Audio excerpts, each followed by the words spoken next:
আসসালামু আলাইকুম এভরিওয়ান, সবাইকে শুভ সন্ধ্যা। আজকে আমরা চলে এলাম উত্তরাতে নিউলি লঞ্চড একটা ফুড কোর্টে।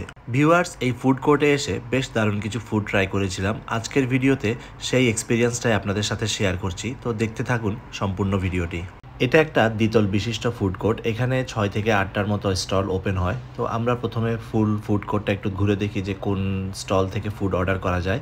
সবগুলো ফুড স্টল ঘুরে দেখে আমার কাছে মনে হলো যে আজকে কিছু কাবাব আইটেম ট্রাই করা যায়। ক্র্যাফট অফ ফ্লেম এই ফুড কোর্টের দ্বিতীয় তলায় তাদের ডিসপ্লেতে রাখা এই কোরাল মাছগুলো দেখে বেশ ফ্রেশ মনে হয়েছিল, তো আমি এখান থেকে একটা অর্ডার করি।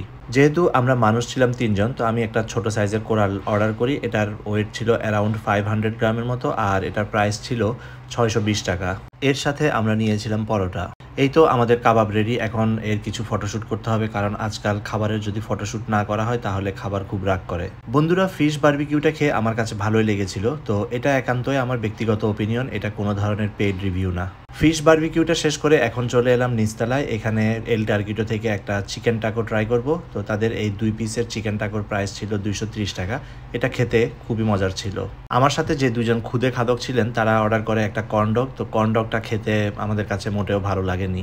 এই ফুড কোর্টে চা অ্যান্ড চিলের একটা আউটলেট আছে। তো চা অ্যান্ড চিলের স্টলের সামনে খুব ভিড় থাকে। আমরা এখান থেকে চা অ্যান্ড চিলের সেই বিখ্যাত মিনি সিঙ্গারা আর চা অর্ডার করি। চা খাওয়ার পরে এবার বিদায় নেওয়ার পালা। কিন্তু বিধিবাম ক্ষুদে খাদকরা ঠান্ডা গরমের আইসক্রিম দেখে তাদের আইসক্রিম খেতে মন চাইছে। তারপর এখান থেকে একটা পপসিকল অর্ডার করে দিই তাদের জন্য।